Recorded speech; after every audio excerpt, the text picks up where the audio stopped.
Hello and welcome to Kerbal Space Program. I am Siege and I am here to show off an spaceplane design that I have been working on, and this is an SSTO. It's called the OXS 5, and what it's got here is the ability to get into orbit around Kerbin without dropping anything. Everything here goes with it. Doesn't leave anything behind, and it has the capability to do even more, and so we're going to have some fun with that. We've got the brakes on just for this intro. We're going to turn on SAS, and we're going to stage without throttling up. We're going to press 2 to deactivate our nuclear engines here, and we are going to throttle up.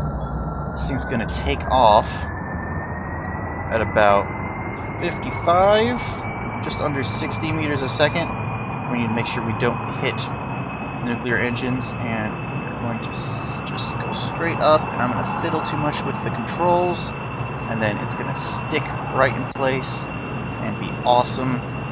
And yeah, this thing, it'll pitch up a little bit by itself, but other than that, it flies pretty straight, and it's very nice. And so we're going to get up to 15 kilometers before we make adjustments to our trajectory, and so I will cut there rather than make you sit through that. So see you in a bit.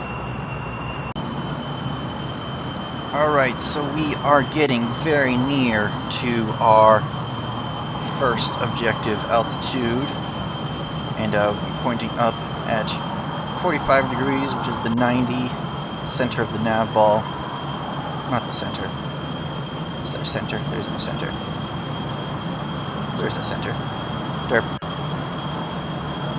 So we're very, very near 14 kilometers. I need to stop saying things because I'm sounding dumb. And we are going to start pointing our nose down to start building up speed rather than altitude.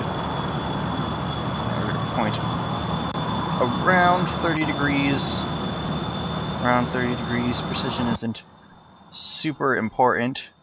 This plane, SSTO design, unlike many, has a great deal of room for error. And we are going to start approaching our apoapsis, but we'll build up enough speed that it will start to be pushed away, rather, and it's already doing that. We're getting up to 20 kilometers, where most planes wouldn't have enough air intakes. It's functioning, but we have got many, many air intakes. We've actually got 14. We've got 6 on each wing, because these are 2 stacked together. One is upside down, and that actually looks really, really cool. The shape it gives, you can't really see, because it's really, really dark right now, because the sun is very near the horizon behind us. We're getting up there. We're at 20 kilometers. We're going to aim down towards 15. There. And we're going to keep on pushing. We're going to keep on building up speed. We want to get up to 1600 meters a second, around there, to make it very easy for our LVN atomic rocket motors to push us out of the atmosphere and into an orbit. And what's very nice about these rocket engines is that they're very efficient, and they're mostly efficient in vacuum, but once we're high enough in the atmosphere, they are working at near max efficiency anyway. And look at that view. Look at that view. It's a pretty view. That mood. Alright, so we are focusing on gaining speed, and when we near 25-ish kilometers, we're going to point even further down, because we really want to get our speed up. In there, we're seeing some re-entry effects. Re-entry effects on the bottom of the OXS 5, because we are going that fast. We are that high up in the atmosphere. We're getting there. We're getting there to our next maneuver point. Watch the flames fly off the... They're not flames. It's just heated air that's glowing. Which is actually what a flame is, kind of. So we're going to point down even further. We want to keep pushing our apoapsis up, but we don't necessarily need to be full on behind it. We're going to go to about 10? We're staying at 15. Good. No. We're going to go to about 10. I'm not great at flying. I make pretty awesome planes, if I do say so myself, but I'm not great at flying them.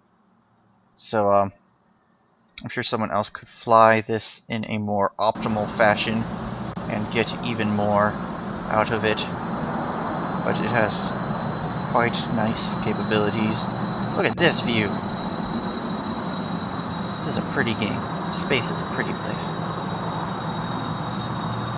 But our jet engines are going to be burning out soon. They'll be operational just above 30 kilometers. We've got enough speed. Let's stay down a little bit longer.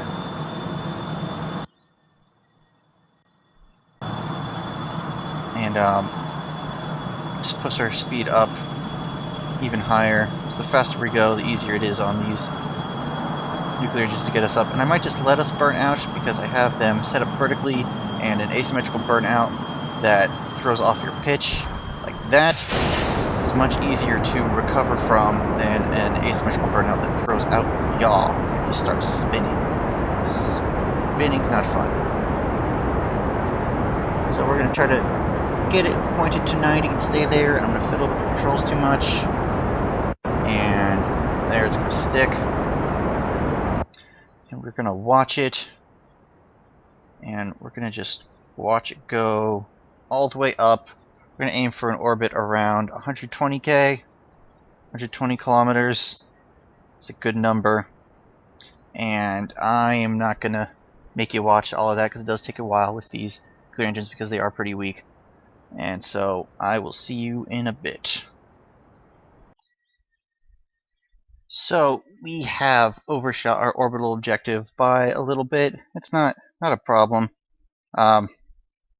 We've got enough fuel to make an orbit at pretty much any altitude. So we're going to add a maneuver here, and we're going to burn prograde, and we're going to wait until that circularizes, and that will be our flight plan. 142, 132. No, that's way off. 139, 121. 139, 126. Why is this so backwards? 138, 111. 134, 146. That's not bad. That's not bad. That's good enough for me. So we're going to point down into the direction of the burn. We're going to hold ourselves there after we drift past it quite a bit. And I'm going to time accelerate to that point. What is our current altitude? Current altitude, we are out of the atmosphere. And I am going to start time accelerating towards that point. We're going to go at 50 times. Then I'm going to screw it up and I'm going to go too fast. No, and we'll let off the time acceleration.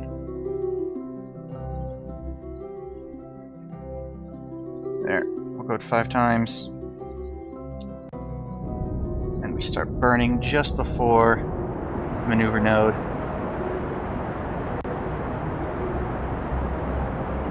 Have orbit.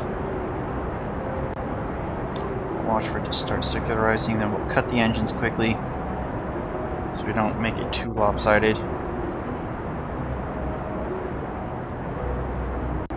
we go.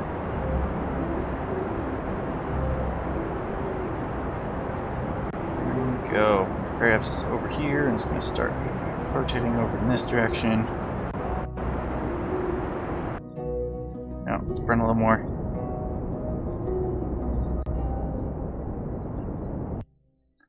Okay. So we got 150 on one side and 131 on the other. That's kind of a bad orbit. Someone else could fly it better. But we've got a semi-circular-ish orbit.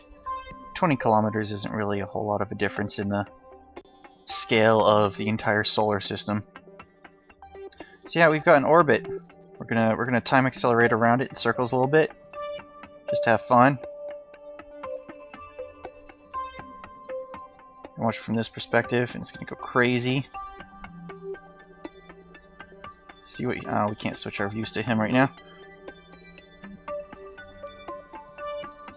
So yeah, let's stop that.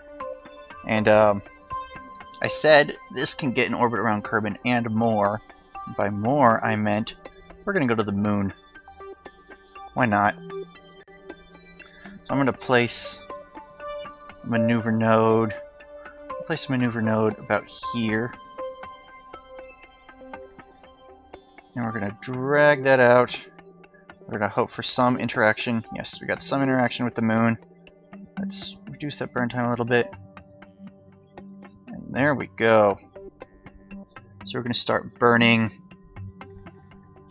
In 20 minutes, we're gonna burn for 2 minutes. Gonna be quite a long burn, and I'm not gonna make you sit through all of that. Let's aim in the right direction, and let's start burning. And we will accelerate to the burn point. Let's watch carefully so I don't overshoot it.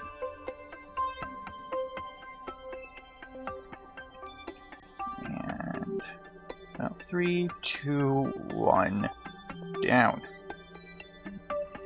No, too much.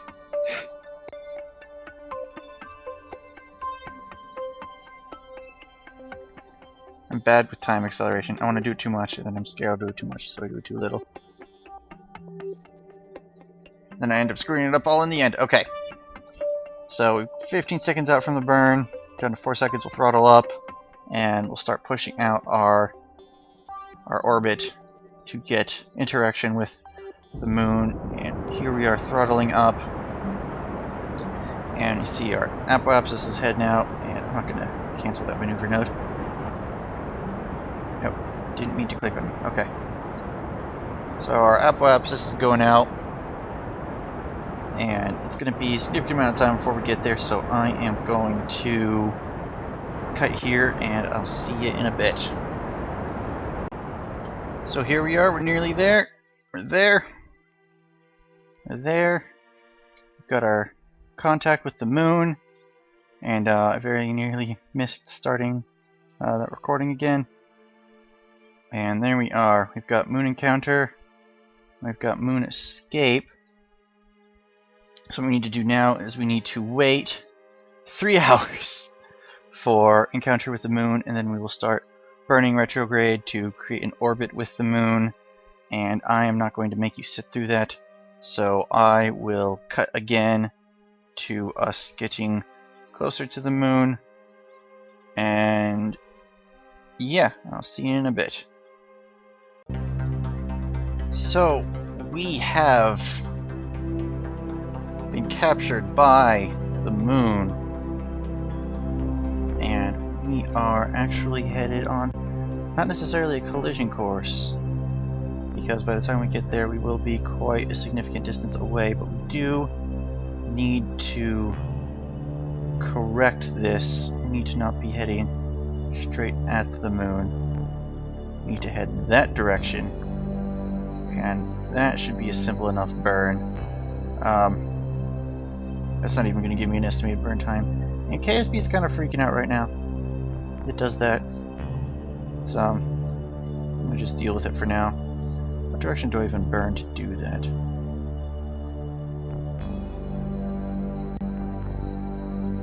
There we go. There's the direction. We're going to do that burn in 4 minutes. Come on, KSP. Come on. Stop ripping yourself apart right now.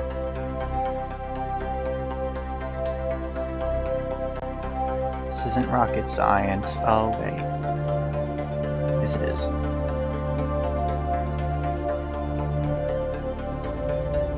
Okay, so we're gonna just get on target. We're gonna get on target. We're gonna accelerate a little bit.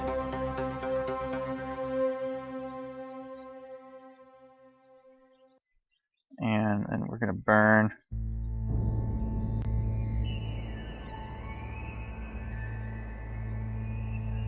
And I don't know why it wouldn't give me burn time before. I think that's just the game freaking out. And okay, so we went a little bit higher, but that's going to be our periapsis for the lunar orbit. And now we put a maneuver node here, and we're going to burn in retrograde to, instead of escaping the moon, we're gonna come in. We're gonna give the moon, we're gonna hug it with a very tight orbit at some height. Yeah, that's quite an ugly orbit. But the capability is definitely there for a pretty orbit. Just need to pilot it better.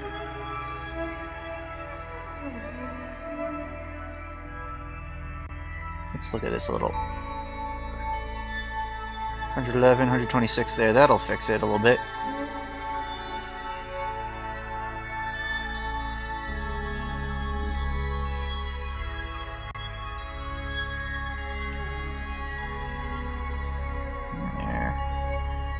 There we go.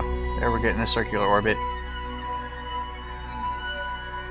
125, 126. There! That is a nice orbit. Okay. There's some nice purple lines going over. Oh, it's tracking the sun's orbit. Why is the sun going through? Oh, okay. No, it's just tracking the orbit of the moon. Okay. Slightly off to the right and above. Now that burn is in another significant amount of time, and I'm just gonna time accelerate on camera this time instead. Where are we going? We're gonna be burning this direction in an hour. We're gonna make that hour go by. Let's take a look at our resources. Let's actually look at in each of our fuel tanks. We've got 94 liquid fuel. We've got, I think that's probably enough fuel for a return. And we don't even need any fuel to land. We do have some jet fuel. So let's start accelerating towards that maneuver node. Let's go at 1,000 times for a second. And there we go. That was good. And now we're going to go down.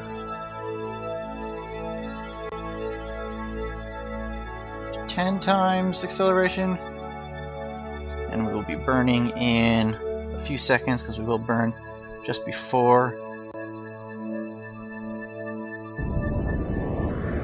Now this retrograde burn will bring in our escape path until it no longer is escape path, so we're no longer going fast enough to escape. We'll have an orbit. We've got plenty and plenty of fuel for 20 more seconds of burning, and this will be a very nice orbit around the moon. We're just about there.